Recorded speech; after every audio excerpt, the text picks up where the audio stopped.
The German prisoner of war camp was quiet that morning, not the kind of quiet that meant peace, but the kind that came from exhaustion. The line of prisoners stretched across the frozen ground. Boots sank into thick mud hardened by night frost. Coats hung loose on bodies that had lost too much weight, too quickly. Weeks of thin rations had trained them not to expect anything, not hope, not comfort, not tomorrow, just survival. They stood in silence, shoulders slumped, eyes hollow. No one complained anymore. Complaining took energy, and energy was something none of them could afford to waste. A few whispers moved slowly through the line.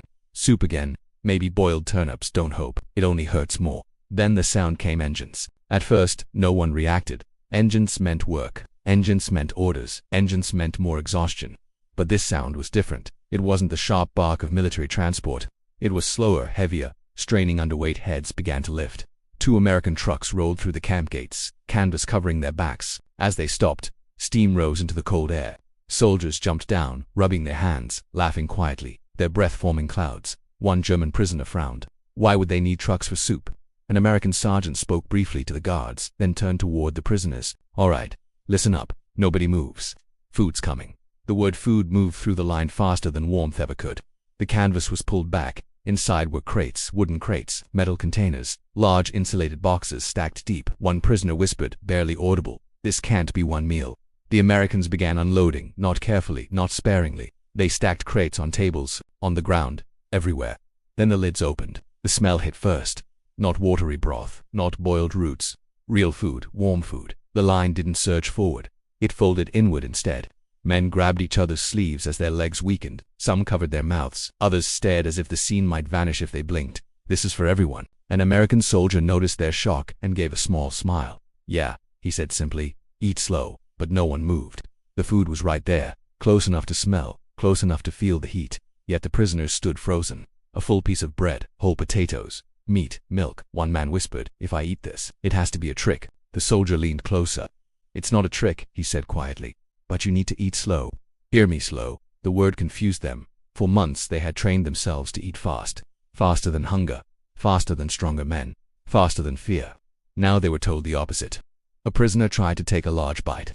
His body rebelled instantly. He doubled forward, coughing, clutching his stomach as pain tore through him. Guards tensed, but the Americans raised their hands. Easy, sit, breathe. They brought water, not punishment, not shouting, care. The shock deepened. An older prisoner, still waiting, watched with wet eyes. Back home, he whispered, this would feed a family. When his turn came, he stared at the tray for a long time. His hands hovered, unsure, afraid. The moment he touched it, everything would disappear. He broke a small piece of bread, chewed, waited. Nothing happened. Around him, something changed. The silence was no longer fear, it was discipline. Men reminded each other.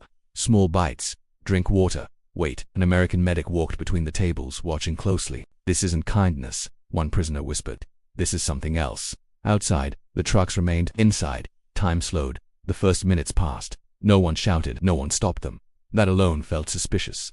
A young prisoner counted the food again and again. "This is too much," he said. "They'll stop us."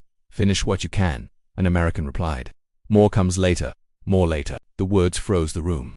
Hope was more dangerous than hunger. One man stood suddenly, tray shaking. "I can't. If I eat this, and tomorrow, there's nothing." A medic stepped in, guiding him gently back down. "You won't be punished for stopping," he said, "and you won't be punished for eating." Something inside the room broke. A middle-aged prisoner pressed his sleeve to his eyes. Another bowed his head, breathing hard, fighting tears. They began sharing advice like brothers. Across the hall, an American refilled a milk cup and slid it back silently. The prisoner stared at it longer than he drank. Outside, snow fell. Inside, no one rushed, no one fought, no one stole. And that terrified them more than hunger ever had. The meal ended quietly. No cheers, no loud thanks. Just trays set down carefully, as if noise might end the moment.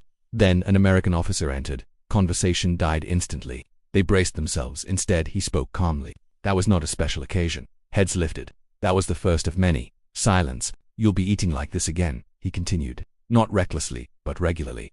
A pause. "We don't want you strong today. We want you alive tomorrow," one prisoner asked, almost angrily. "Why?" The officer answered, "Because the war is ending, and starving men don't survive peace." The words settled like weight. More crates were brought in, blankets, medical supplies, schedules, meal plans. Not promises, plans.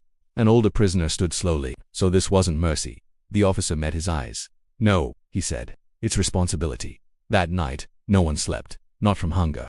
From disbelief. Men lay on their bunks holding pieces of bread, not to eat, but to prove it had happened. Others whispered calculations, trying to imagine breakfast. For the first time since capture, the future was not empty, and that, more than the food, was what finally broke them.